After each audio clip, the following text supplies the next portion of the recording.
Hi there, it's Dr. Lisa Jukes from Modern Women's Health. And as we come to a close for September and begin fall, I just want to remind you that this is Ovarian Cancer Awareness Month.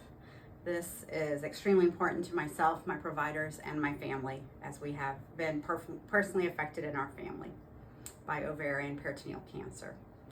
It affects 1 out of 70 women that are spontaneously occurring in our community, meaning you don't have to have a family member. So 1 out of 70 random women will develop ovarian and/or ovarian peritoneal cancer.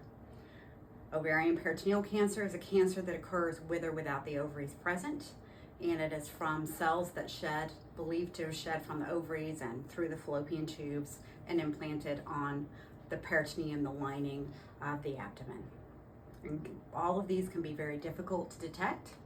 Symptoms can be a change with unusual bloating, a change in your bowel or bladder habits, perhaps pelvic fullness, occasionally change in your bleeding pattern.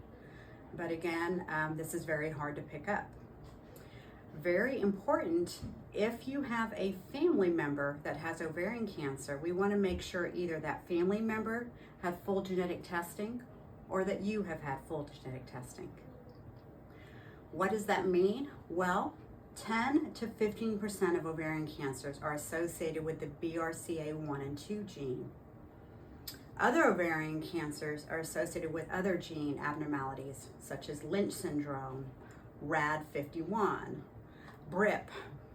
These account for a total, including BRCA, of 25% of ovarian cancers. So again, 25% of ovarian cancers have an underlying gene mutation. That means if you have a first or second degree relative with ovarian cancer, and in some cases even a third degree relative, come on in so we can test you with comprehensive hereditary cancer testing.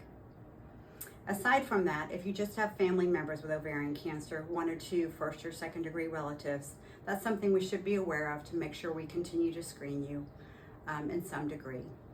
However, for ovarian cancer, what has shown to improve survival is prophylactic surgery. And some of that can start with removing the fallopian tubes between ages 30 to 35 to reduce your risk by up to 1/3.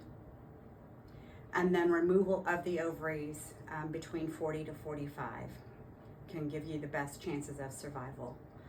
At this time, we don't have a reliable screening test. We will often use an ultrasound and a CA-125 test, but it is sadly still not enough. So first off, let's make sure you get screened if you need to see if you carry a gene mutation. Secondly, healthy lifestyle, being in tune with your body is super important.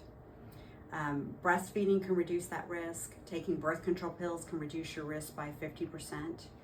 Removing your fallopian tubes or even tubal ligation can reduce that risk by up to 1/3. So there are many things we can do to reduce that risk, including lifestyle modification, avoiding alcohol, anti-inflammatory diet, and exercise. Though we don't know how much that protects you, we know it helps you. So please, if you have any concerns or want to talk about it more, please make an appointment. And if you have a family member with ovarian cancer, please let us do genetic testing on you, or at least verify that your family member had the up-to-date expanded testing. Thank you so much. We're here for you. And again, please help us as we support those in need with ovarian cancer during this special month of September. Thank you.